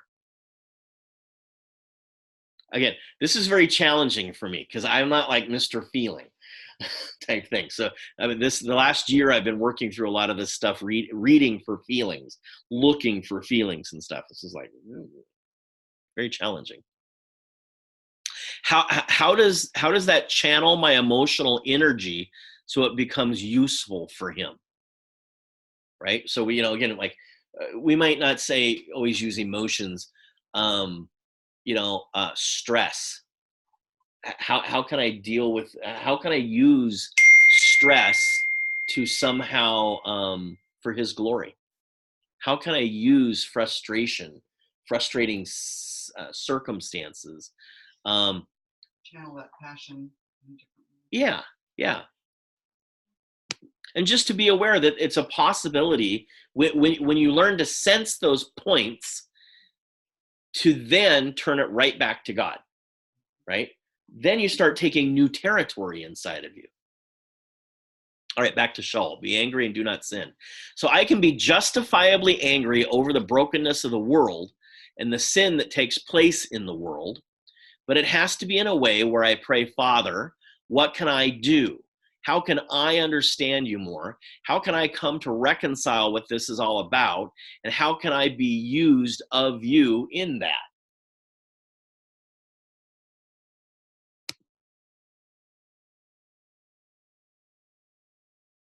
So then we go back to James. Says, for the anger of man does not produce the righteousness of God. So that word produce in Greek is ergazomai. So many versions use work, works, worketh, accomplish, and achieve. It's where we get the word ergonomics. So Things work well. yeah, for the anger of man does not ergonomics the righteousness of God. Okay, even though you think you are righteously angry, it may not be an objective assessment. We're often not good at assessing our own, Yeah, I must always connect it back to the test of the word and the test of the community. We talked about that earlier. Even if I feel completely justified, does not mean it's righteous, right? That's why we seek counsel. So the word righteous there in that sentence, the Greek is dikaisene. The Hebrew would be the word tzedek or sadiq, okay? And it means blameless relationship with God. So am I being domesticated? If God looked at me right now in that situation, would he recognize me as blameless? Again, I'm first fruit, right? Would he recognize me as blameless at that moment when all this is coming up? This is where the role of the Ezer Kenegdo comes in often in a married relationship, that when that junk comes up, your spouse is going, yeah, we're not going to allow that. We don't do that. So your spouse domesticates you, right? You will put that seat down, right? Verse 21, therefore, put away all filthiness and rampant wickedness and receive the meekness, the implanted word, which is able to save your souls. All right, this is where it just starts blowing my mind away again. So first of all, therefore or wherefore, some versions use. It's a summary statement connecting to the previous thoughts. So blue letter, Bible, just copied that down. Through which thing, i.e. consequently, for which cause, therefore, wherefore. Something he just said, is the basis for what he's saying next. So if you don't understand the argument up to that point, you will be lost at the next sentence, right? I like the use of on account of this. Again, it forces you to look back to what he was saying. This what? Anger, righteousness, and man's wrath is what he's talking about. Cast away all moral defilement and corruption. On account of what? On account of realizing that my supposable justifiable wrath doesn't produce righteousness. If you can stand before me right now and ask him to consider you blameless, then from that point on, look for in meekness, receive the word that has been implanted that will save your soul. So in other words, it's those moments where that stuff comes up where you realize, oh, I've still got a lot of work to do here, right? Okay, so in Tanakh, in Judaism of Yaakov's day, there were two types of uncleanness. We would put clean and unclean into two categories. There's ritual uncleanliness, and if I were to eat a pork sandwich, right, I would become ritually unclean at that point. How do I solve it? I go to a mikvah, baptize myself. At the evening, sunset the next day, problem's done with, right?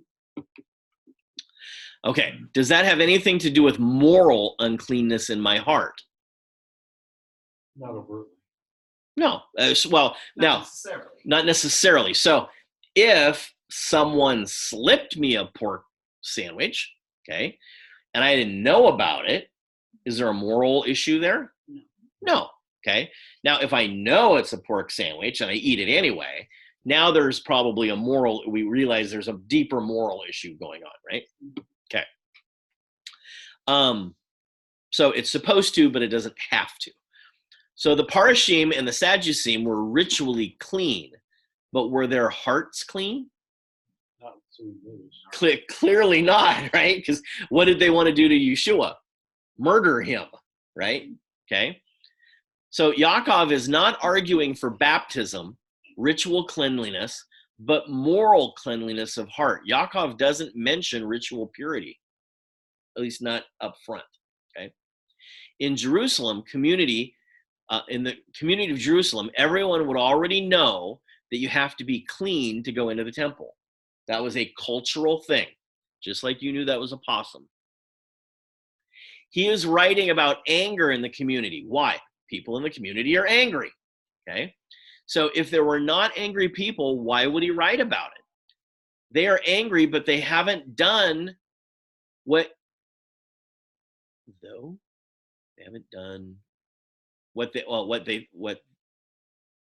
they are angry, but they haven't done what you thought they should do with it.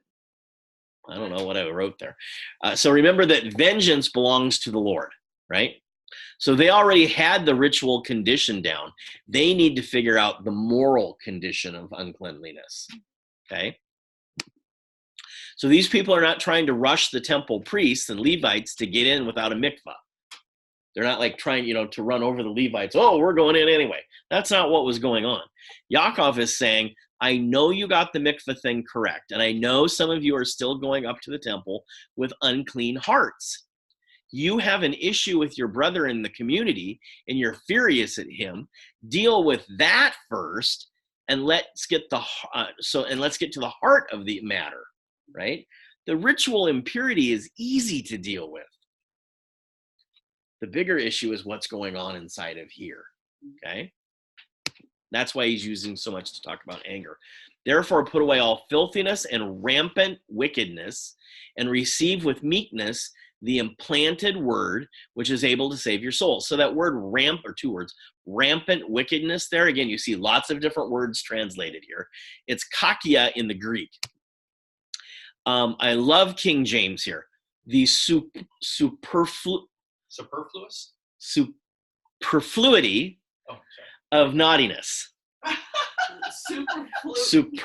Superfluity of naughtiness. Yes. Oh, that's gotta love King James. So here's the definitions: overflow of wickedness, evil in your lives, rampant wickedness, abundancia de malicia, remains of wickedness, evil excess, rank growth of wickedness, superabundance of evil, abounding of wickedness. So not good. This is serious and a lot. Okay, quantity and quality, right? Whatever the arguments are that are going on in the assembly, they are sufficient enough that they are public because he knows about them. And they are affecting other people in the community, and they are doing the opposite of the first fruits principle. They're not letting the first fruits sanctify. It's the other people in the congregation. It's the Greek worldview. It's the Gentiles who are pushing so strongly that they're overcoming the first fruits principle with wickedness. All right, let's look at the word implanted there. Therefore, put away all filthiness and rampant wickedness, and receive with meekness the implanted word. So he has something specific in mind. When he says implanted word, he has something very specific in mind. He does not explain it because everyone in the audience knows what it means. Any guesses? Torah! What a shock, right? But the first audience would have immediately known that, right? He doesn't give a footnote like he often does. Sometimes he'll be writing along, and then all of a sudden he'll give a definition to what something means. Like later in the book of James, he tells us what sin is. And he has to define it because all these people don't know what sin is, right? He says it's the breach of Torah, okay? So when he needs to define something for people, he does it. In this case, he doesn't. Is it the Gospels? They hadn't been written yet. So you can't claim that it's the New Testament, right? The issue is that they're not doing Torah. Could it be Shaul's letter to the Romans? hadn't been written yet, right? So what does implanted mean? It's something that has been put in them. Who put it there? Parents, family, friends. Yes. It goes on. Yeah, and what do we call? And what does James? Community. Yeah, and what does James call those people? The whole word we've been studying. First fruits, right? When you go in and when you go out, you see the mezuzah, right? It's just life. And every time you walk out the door, walk in the door, you see it again. And it reminds you of things, makes you recall verses and stuff like that. So all of the culture that Torah obedience creates is just constantly reinforcing you every day. But when that gets crushed with wickedness, and then people don't know, what's going on. They don't see it anymore. No different than like if I told someone today, it's like, in your community, do you guys keep blue laws? What would they say? What's a blue law, right? Yeah, it's the wickedness has pushed back, right, against the church. And so things that were part of culture years ago are no longer part of culture, right? Same thing going on here. And it's all getting implanted, Shaul says to Timothy. I am so glad you have this faith. That was the faith of your mother and the faith of your grandmother. It was passed on to Timothy, and Shaul does not have to remind him what the faith is, right? You've been doing this since you were a little kid. And every time you show up to synagogue, you hear Yah's word again. You hear Torah again, right? Constantly getting reinforced. So why is it implanted? For us to be saved. It's being given to us so that we can get to the point of salvation. That's why the whole family comes into the worship, into the study, into our gatherings, is so that they can be saved. And you can be a whole and complete family then, right? Why doesn't he say you just need to come down to the altar, plead the blood of Jesus, and then you'll be saved? That's not true. Yeah. Might have something to do with it, right? Okay. He doesn't even say anything close to that because Yaakov is thinking Hebraically. Why? He's a Jew. Again, what a shock. Messiah is a Jew.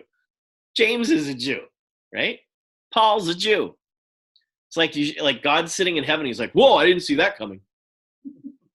Wait, they're Jews? Really? So the Tanakh is the vehicle by which I am saved. It just so happens that the Tanakh points to Yeshua, right, as Messiah, okay? Okay, can we go 5 more minutes? We good? All right. So I'm going to do, this is actually, it would be normally part of the next lesson, but there was a couple things in here that I noticed afterwards, and I just kind of added them. So remember, so there are 2 types of cleanness, right? There's a ritual uncleanness, and then there's a moral uncleanness. And he's been talking about the moral. And then as I kept going back and reading this, I discovered something. So, so in Judaism, you went up to go to mikvah before you went into the temple. That would be considered a ritual. Okay, is that a bad thing? No, rituals aren't in and of themselves bad. Okay, so growing up Catholic, we also had rituals. So when you walk into the building, there was this little thing of water, and you dip your fingers in the water, the holy water, and then you make the sign of the cross, and you walk in the building. Okay, it was a ritual. It had no meaning to me whatsoever, but it was a ritual that everybody did. When you got into the sanctuary, there were all these pews, and when you came to the end of the pew to walk in, you would genuflect. You'd go down on one knee, make the sign of the cross, and then you go and you sit down. So you bow, and there's always a cross up in front. So you're bowing before your king. Okay, is that a bad thing? No. Do I have to do it? No. It was a cultural thing within Catholicism, though, right? Okay. So then, of course, I came out of Catholicism and became a Protestant, and we had a whole new set of rituals. Okay. Now, the Protestants would tell me that we don't have rituals. We got rid of the rituals because that's a Catholic thing and a Jewish thing, right? But then they just created their own. So, and depending upon the denomination you go to, there were silent prayers, everybody facing the front of the sanctuary, one fast song, then 2 slow songs, then an altar call, 2 messages a month on salvation, 1 on tithing, and 1 freebie type thing. Every eye closed and every head bowed. We have all these sayings and things. This is during the altar call. Close your eyes, don't look. We don't want them to be embarrassed. So every head bowed, every eye closed. Just slip your hand right up there if you believe today. So we have all these things that they're just rituals too. But we just say we don't have rituals. And so then everything's fine, right? It's important to have your delusions. Sure. Okay, so back into James here. Therefore, put away all filthiness and moral wickedness. He's talking about ritual impurity there. He's talking about both. Therefore, put away all filthiness and moral wickedness. So if the second one is moral wickedness, that means the filthiness isn't moral wickedness. It's something else. That's the ritual uncleanliness. So he's actually talking about both because he's talking to a mixed congregation. Some who are Jewish, they would automatically get these things, but the Gentiles, not so much, right? So the outline on that word from BLB, that means to make filthy, befoul, defile, dishonor, and to make filthy. But we know the second half is moral purity, so the first half then has to be physical or ritual impurity. We talked about that. So the Jews have been taught Torah since they were little kids. The Gentiles didn't have that background. And he's going to use an agrarian metaphor. You put something in the soil and it will grow. This should remind you of a parable of Yeshua's. Did he talk about soils? Yes. Okay. Yeah. Okay. So Medit-Yahu 13, 1-23. The same day went Yeshua out of the house and sat by the seaside, and great multitudes were gathered together unto him. So that he went into a ship and sat, and the whole multitude stood on the shore. And he spake many things unto them in the parables, saying, Behold, a sower went forth to sow. And when he sowed, some seeds fell by the wayside, and the fowls came and devoured them up. Some fell among stony places where they had not so much earth, and wherefore they sprung up, because they had no deepness of earth. And when the sun was up, and they were scorched, and because they had no root, they withered away, and some fell among thorns. And the thorns sprung up and choked them. But others fell to the good ground, and brought forth fruit, some 100-fold, some 60-fold, some 30-fold. Who hath ears to hear, let him hear. And the disciples came and said to him, Why speakest thou unto them in parables? He answered and said to them, Because it is given unto you to know the mysteries of the kingdom of heaven, but to them it is not given. For whoever hath, to him shall be given, and he shall have more abundance. But whoever hath not, from him shall be taken away even that he has. Therefore speak I to them in parables, because they seeing see not, and hearing hear not, neither do they understand. And in them is fulfilled the prophecy of Isaiah, which saith, By hearing you shall hear and shall not understand, and seeing you shall see and not perceive. For this people's heart is waxed gross, and their ears are dull of hearing, and their eyes they have closed, lest at the time they should see with their eyes and hear with their ears, and should understand with their heart, and should be converted, and I should heal them. But blessed are your eyes, for they see, and your ears, for they hear. For verily I say unto you, that many prophets and righteous men have desired to see those things which you see, and have not seen them, and to hear those things which you hear, and have not heard them. Hear ye therefore the parable of the sower. When anyone heareth the word of the kingdom, and understandeth it not, then cometh the wicked one, and catcheth not that which is sown in his heart. That is which he received the seed by the wayside. So when anyone heareth the word of the kingdom and understandeth not, then comes the wicked one. So how do you keep the wicked one away? Understanding. Understand the kingdom. What rules do the kingdom run by? Torah, right? So if you just X out the Torah and say we don't need it anymore, you've just put yourself at the wiles of the devil. Yes. You just opened the Essentially. door. Which again, so when Yeshua, he's confronted by Hasatan, what does he use to fight with?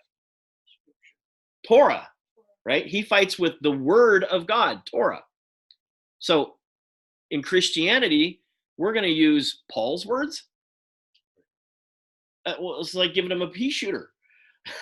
why would you give someone a rubber band instead of a bazooka, right? But again, we feed them Infamil instead of meat.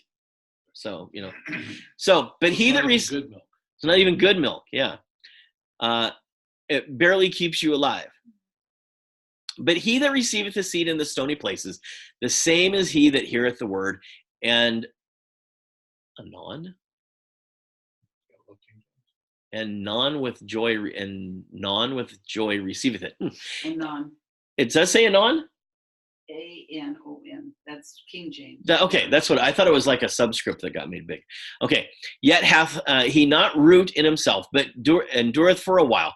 But for when tribulation or persecution ariseth because of the word, by and by he is offended. He also that receives seed among the thorns is he that heareth the word, and the care of this world and the deceitfulness of riches choke the word, and he becometh unfruitful. But he that receives seed into the good ground is he that heareth the word, and understandeth it, which also beareth fruit, and bring forth some 100-fold, some 60, and some 30. All right, so the context is, if Yaakov has any context, it is this in his mind. It's about the quality of the soil, a soil without weeds, and those weeds must be removed. That's why when all these things pop up in our life, we must take them to Yeshua. They're weeds, and he wants them plucked out. So what is the word implanted capable of doing? Saving your soul. It is the word, it is the Torah that saves your soul. So soul in Greek is psyche. Okay, in Hebrew it's nephesh. So nephesh is not mind apart from the body, but the whole person. It's your being. Okay, so when I was driving out here, I was singing a song on the radio, and it's singing the Shema.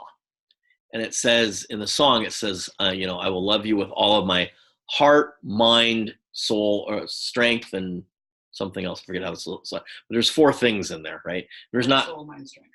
Yeah. Okay. So when it says mind there, but it also says nephesh in there, you got 2 now. I know that came from that they're reading a Septuagint scripture. That's a Greek scripture. There is no mind in Hebrew. It's your heart, right? Lev. Okay. So your mind and your heart are one in Hebrew. You can't separate the 2. Only the Greeks did that. Okay. So when the Israelites were saved at the Red Sea, did he save only their minds? Very much their bodies. It was their physical bodies that were saved, right? The whole nephesh is saved. Okay. So he says nothing of a personal relationship with Yeshua to save your soul. And he is in the perfect place to say that in this argument. The relationship is with the implanted word. Why would he say this? Some have had lifetime of studying Torah in the congregation. Some have had no training. For some, the word is Messiah. For others, it's the whole code of conduct that they've never had before. They're all in different places, right? So how does James connect that to the soul? We read this verse today and we think that it's how we get to heaven. He'll save my soul. If I just think right, he'll save me. If I consent or assent to all of those doctrines on the wall, then that means I'm saved and I have to do nothing about it. Well, so if the Israelites were standing at the Red Sea and they go, yeah, we just agree to everything, give us the systematic doctrines to believe in and think about, would that have saved them from Pharaoh's army? No. Okay. It's about actions. This is how, Yeah, so this is how we read and find instruction and reinforcement to have shalom in living our lives now. To be saved implies you're under imminent threat. Well, we are under imminent threat, the threat of damnation at the end of time, right? We have an imminent threat there, okay? So if you put away evil and focus on the good or the moral purity, you will experience peace and joy and freedom and independence and liberty, both now and in the Olam Haba, the world to come. It's the equivalent of saving your soul. It's just not a cognitive assent that Jesus saves you. And we see this in the next verse. Be ye doers of the word and not hearers only, deceiving your own selves. Here's the NET version. But be sure you live out the message and do not merely listen to it and so deceive yourselves. Here's the NASB. But prove yourselves doers of the word and not merely hearers who delude themselves. So you can see, depending on, so be ye doers of the word. Oh yeah, I do it. But be sure you live it out. Oh yeah, I'm walking the walk. Prove yourselves doers of the word, right? Takes on a much deeper level of meaning there. Seems like prove it to yourself, so you're not, you're not deluded. So how would you prove it to yourself? Do it. You have to do it. It's all about the action, right? You test it. Again, like when you test gold or silver, they say they call it assaying something, right? You're testing it. Okay. If I have a theorem in geometry that I want to prove, I test it against things. And the word for test is also the word for trial. So how did this whole chapter start? Count it all joy, brothers, when you go through various trials. Trials are a good thing. He believes you can make it through it. He's your biggest cheerleader. So we're sitting and talking with Nita, and this lady says she sends stuff over to Kenya, to an orphanage in Kenya. And so I started asking her about, how you do this and stuff. And I go, we've been talking for a couple of minutes, and then all of a sudden I realized, oh, she's never been to Kenya. She just sends the stuff. That's her role. I go, oh, really? You've never actually been to the orphans and done anything with the orphans? No, that's not my role. I said, why? And Nita immediately says, well, she's a princess. I have no idea what that means.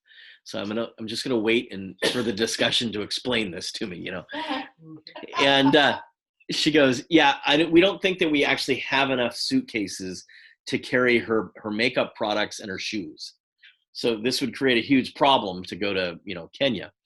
And I'm like, okay, I think I know what we're describing now, And so I said, well, can I ask you a question about that? She goes, sure. I said, what if God wants you to go there? She goes, oh, that would be a trial. Oh, really?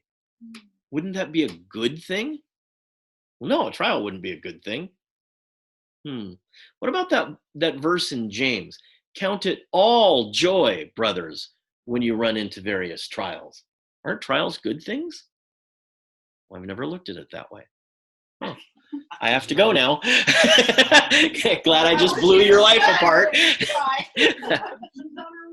So yeah, we'll see what it does, right? You plant bombs and let them off and see what happens. So right now she probably doesn't want to go to Kenya because they're being eaten by locusts. Oh, fun. Count it all joy when you're being eaten by locusts. Oh, yeah. Right? Right, What a chance to try locusts for the first time. Flour and brownies. Yeah. All my friends are like, yeah, bring me back a quart of locusts. Okay. So awesome. Just save the receipt and keep it in the bag. And make sure it's in the duty-free bag. That's right. Excellent. Very good. Yes. Are you guys falling in love with James again? Are you guys enjoying this? I've always. Good. Very good. All right. Why don't we stand and pray and get to fellowship then? We will test whether everybody's as good of a cook as last week. You're I'm slower than he is. Yeah, but you didn't pop like I did. I heard it. Yeah. All right. Father in heaven, just thank you again so much for showing us your word and allowing us to hear it and getting a chance to live it. Thank you for everything that you put in our lives, what we view as good and bad. Help us to count it joy as we should. We thank you for this food and just ask you to be with our conversations and our visitings tonight. May we always, Father, bring honor to your name and to each other. Amen. Father, please remember Marcia. Absolutely. Bring her back to wholeness. All right. Thanks to everybody who joined us online. We hope you enjoy all of your trials this week, that you are able to count them all joy. And we will see you next Shabbat. And I'll load this up to YouTube tonight, if possible.